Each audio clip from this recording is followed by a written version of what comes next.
Have you ever noticed how some things in your home just take up space, but you can't seem to let them go? As the years go by, it's easy for clutter to build up. Old furniture, stacks of papers, sentimental items tucked away in corners. But here's the truth. Before you turn 70, there are certain household items you must declutter. And doing so isn't just about making space. It's about creating a home that feels lighter, easier to manage, and more in tune with the life you want to live. In this video, we're diving into 6 specific household items that are weighing you down more than you realize. Whether it's things you've held on to out of habit, outdated belongings that no longer serve you, or objects that quietly add stress to your daily routine, you'll discover why letting go of them can bring you unexpected relief. More importantly, you'll learn how decluttering these items isn't about loss, it's about freedom. Now let's get started. Number 1. Worn out and unused furniture. One of the biggest culprits of household clutter is old, worn out furniture that no longer serves you.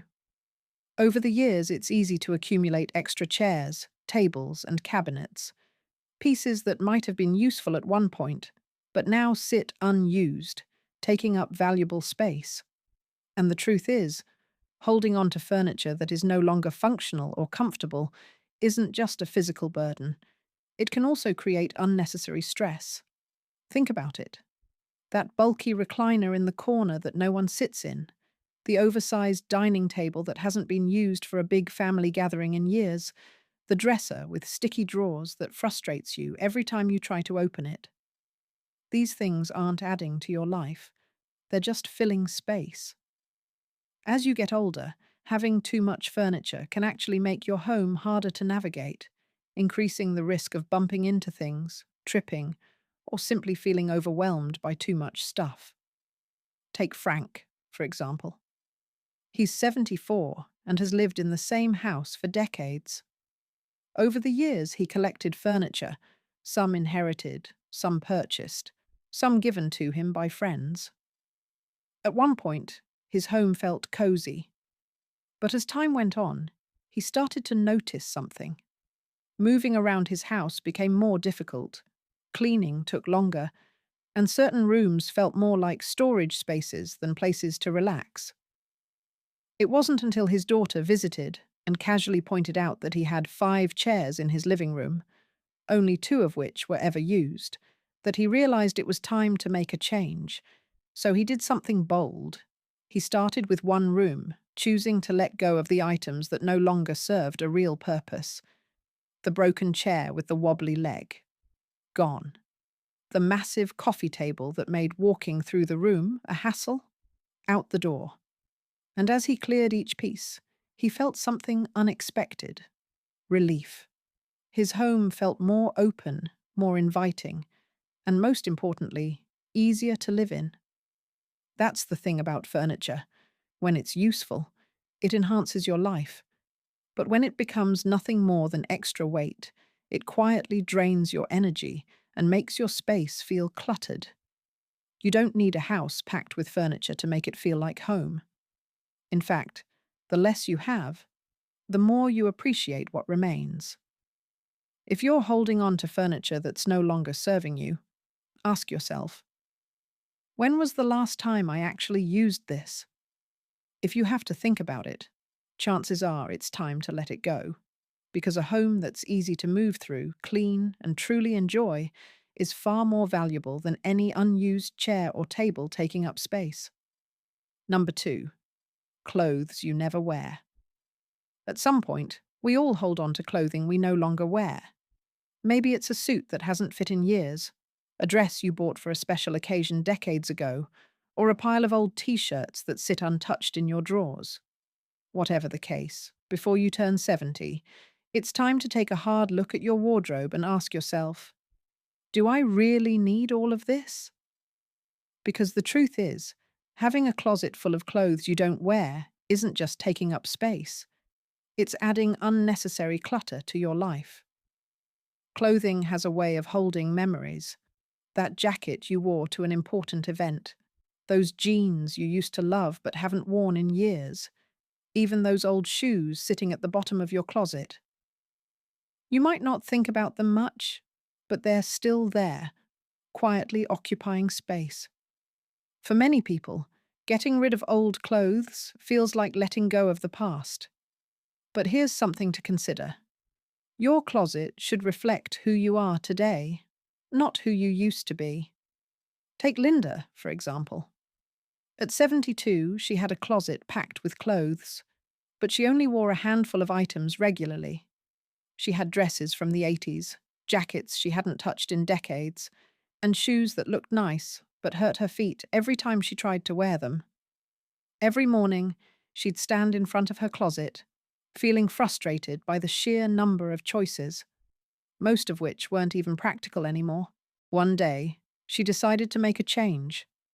She pulled everything out of her closet and made 3 piles, one for clothes she loved and actually wore, one for clothes that no longer fit or felt comfortable, and one for items she was keeping just in case. That last pile was the hardest to deal with. But as she started letting go of things she hadn't worn in years, she realized something. She wasn't losing anything. She was gaining space, clarity, and a wardrobe that actually made her life easier. That's the key. When you declutter your clothes, you're not just getting rid of fabric. You're simplifying your daily routine.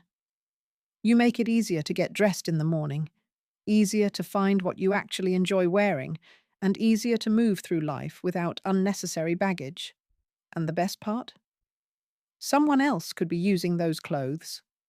Instead of letting them sit in your closet, why not donate them to someone who needs them? So if your closet is overflowing with clothes you never wear, ask yourself, do I really need this? If it doesn't fit, if it's uncomfortable, or if you haven't worn it in years, it's time to let it go. Because at this stage in life, you deserve a wardrobe that works for you, not one that weighs you down.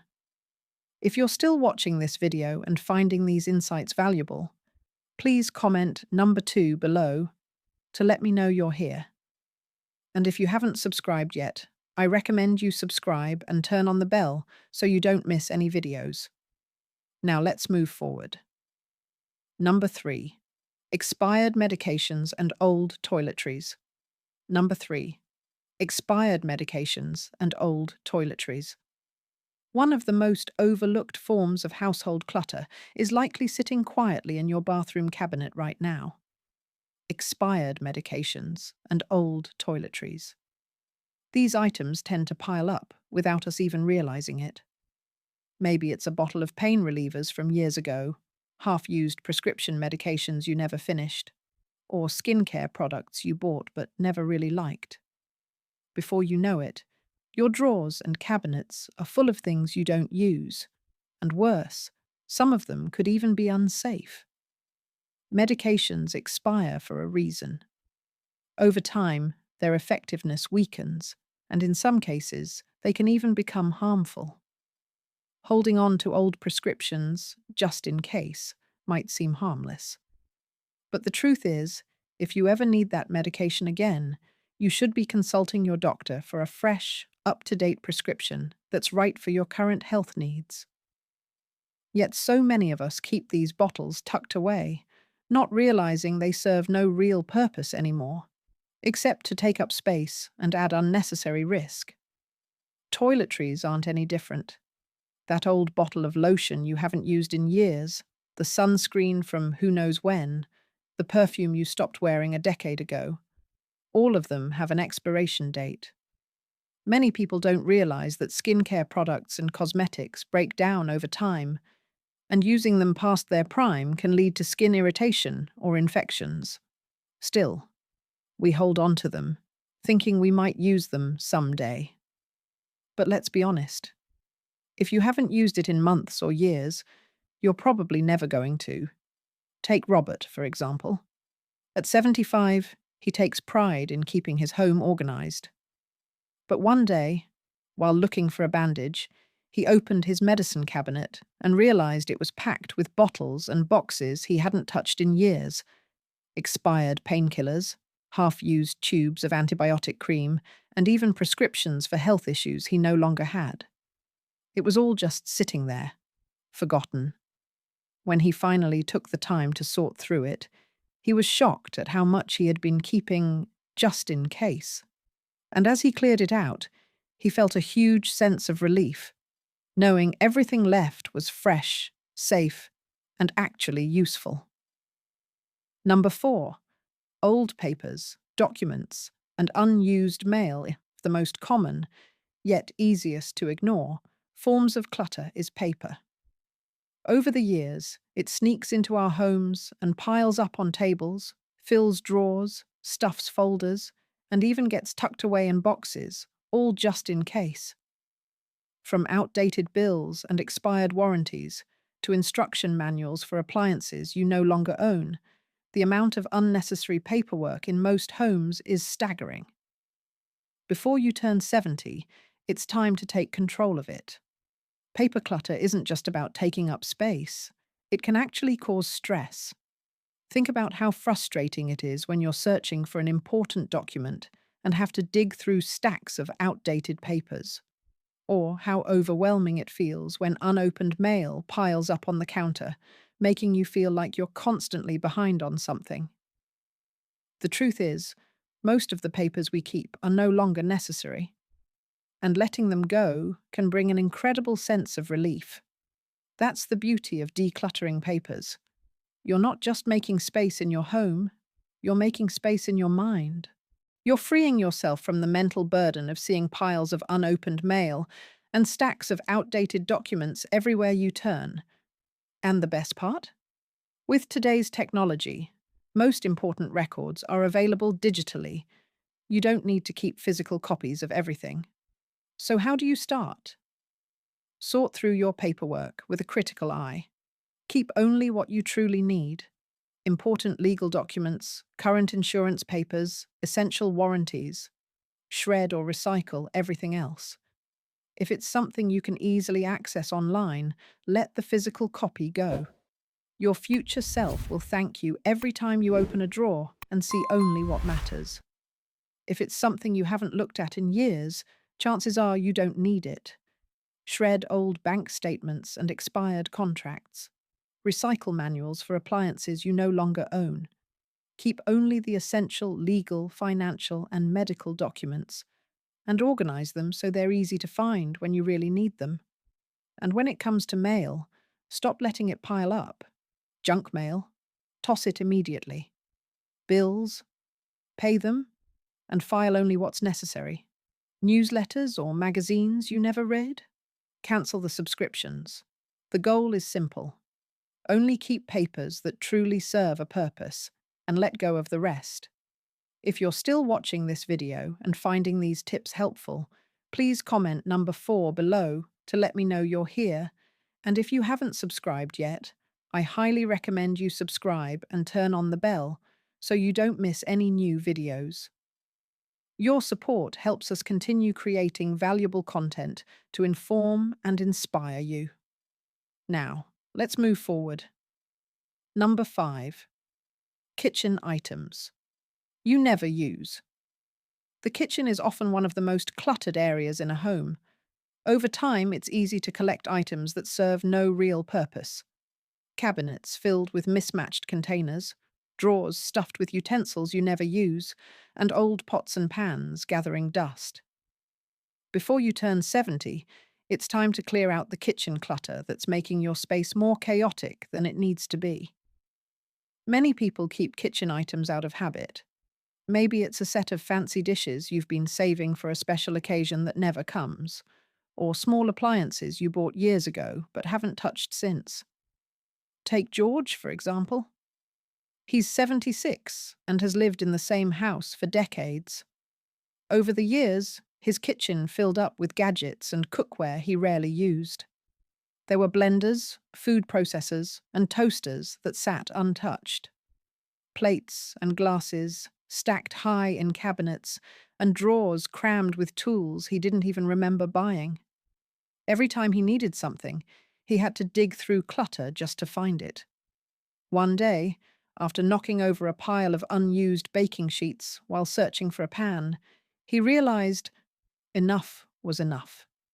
He made a decision. He went through his kitchen one section at a time, asking himself one simple question: do I actually use this? If the answer was no, he set it aside. Duplicates. Gone. Expired spices and pantry items. Gone. That bread maker he bought years ago and used once? Donated. By the time he finished, his kitchen felt completely different. It was more functional, more organized, and most importantly, easier to use. And that's the key. When you let go of kitchen items you never use, you create a space that works for you, not against you. Cooking becomes simpler, cleaning takes less time, and you no longer feel overwhelmed by cluttered countertops or stuffed cabinets. You don't need an overflowing kitchen to prepare good meals. You just need the essentials. Number 6. Sentimental items that no longer serve you. One of the hardest things to declutter is sentimental items. Old letters, gifts from loved ones, souvenirs from vacations, or boxes filled with memories from decades ago. These things carry emotional weight, and that's why it's so hard to let them go. But here's something to think about. Before you turn 70, ask yourself whether these sentimental objects are bringing you joy or simply taking up space. Many people hold on to sentimental items because they feel guilty letting them go. A gift from a loved one who has passed away, a stack of greeting cards from birthdays long ago, childhood keepsakes from your kids or grandkids.